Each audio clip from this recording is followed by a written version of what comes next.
सना की सलाखों में एक बेटी, निमिषा प्रिया की दर्द भरी दास्तान। दिसंबर की सर्द सुबह थी जब यमन के सना शहर की एक जेल में एक भारतीय महिला की याचना उसकी आंखों के आंसुओं में जम चुकी थी। वो चुप थी, पर उसकी आत्मा चीख रही थी, मैं दोषी नहीं हूँ, मैंने बस अपनी आज़ादी मांगी थी। उसका नाम था निमिषा प्रिया, एक आम लड़की जिसकी जिंदगी आम थी, पर किस्मत ने उसे एक ऐसे मोड़ पर लाकर खड़ा कर दिया जहां से लौटना अब नामुमकिन लग रहा था। एक छोटी शुरुआत। कोलेगोंडे की लड़की, केरल के पलक्कड़ जिले के कोलेगोंडे गांव में जन्मी निमिषा बचपन से ही पढ़ाई में तेज थी। उसका सपना था दुनिया देखना, माँ बाप को सहारा देना और एक सम्मानजनक जिंदगी जीना। साल 2008 में उसने नर्सिंग की पढ़ाई पूरी की और फिर केरल में कुछ महीनों तक काम भी किया। लेकिन भारत में सैलरी कम थी, अवसर सीमित थे। उसी दौरान उसे एक ऑफर मिला यमन में नर्स की नौकरी का। थोड़ी हिचक थी, लेकिन सपनों का बोझ उससे भारी था।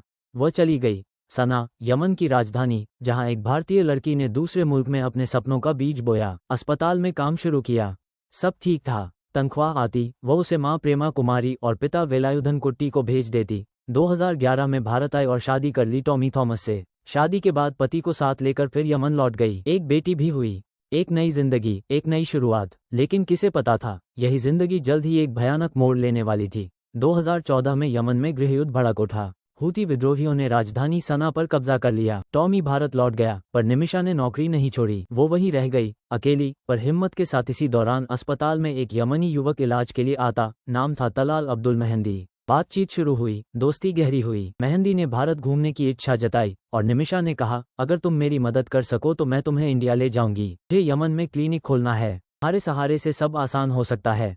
यात्रा होती है। जनवरी 2015 में बेटी का नामकरण होता है। भारत घूमकर मेहंदी और निमिषा लौटते हैं और फिर यमन में दस्तावेज तैयार किए जाते हैं। 17 अप्रैल 2015 को एक क्लिनिक खुलता है। सारा पैसा निमिषा ने लगाया, पर दस्तावेज में मेहंदी ने अपनी 33% हिस्सेदारी दर्ज करवाई, बिना बताए, धोखे से। क्लिनिक चलता है, पर अब विवाद शुरू हो चुके थे। मेहंदी ने निमिषा को धमकाना शुरू किया। पासपोर्ट, वीजा सब अपने पास रख लिया। मानसिक और शारीरिक उत्पीड़न की शिकायत निमिषा ने पुलिस से की। अदालत ने फैसला उसके पक्ष में दिया, पर क्लिनिक, दस्तावेज, उसका वजूद, सब खतरे में था। एक दिन साथी नज़ हनान से सलाह ली। तय हुआ मेहंदी को नशे की हालत में बेहोश कर दिया जाएगा और फिर उसके घर से दस्तावेज निकाल लिए जाएंगे। पर योजना गलत साबित हुई। एक इंजेक्शन, फिर दूसरा, और तलाल अब्दुल मेहंदी की मौत हो गई। डर से कांपती दोनों लड़कियों ने शव के टुकड़े किए और उन्हें पानी की टंकी में छिपा दिया। उन्हें लगा किसी को पता नहीं चलेगा, लेकिन क्राइम कभी छुपता नहीं। कब्र खुली, फैसला आया, लाश मिली। जांच हुई, मामला अदालत में गया। हनान को उम्र कैद हुई और निमिषा प्रिया को सजा-ए-मौत। भारत की बेटियों के लिए सजा-ए-मौत। परिवार ने सुप्रीम कोर्ट में अपील की, लेकिन 13 नवंबर 2023 को अपील खारिज हो गई। आखिरी आस थी राष्ट्रपति। 30 दिसंबर 2024 को राष्ट्रपति ने दया याचिका भी खारिज कर दी। अब तारीख तय थी 16 जुलाई 2025, जहां निमिषा को कंबल में लपेटकर गोली से मार दिया जाएगा। क्या एक औरत को सिर्फ जीने की ख्वाहिश के लिए मौत मिलेगी? लेकिन यमन में शरिया कानून है, खून का बदला खून। हालांकि पीड़ित परिवार चाहे तो ब्लड मनी लेकर माफ कर सकता है। और यहीं शुरू होती है एक और जंग।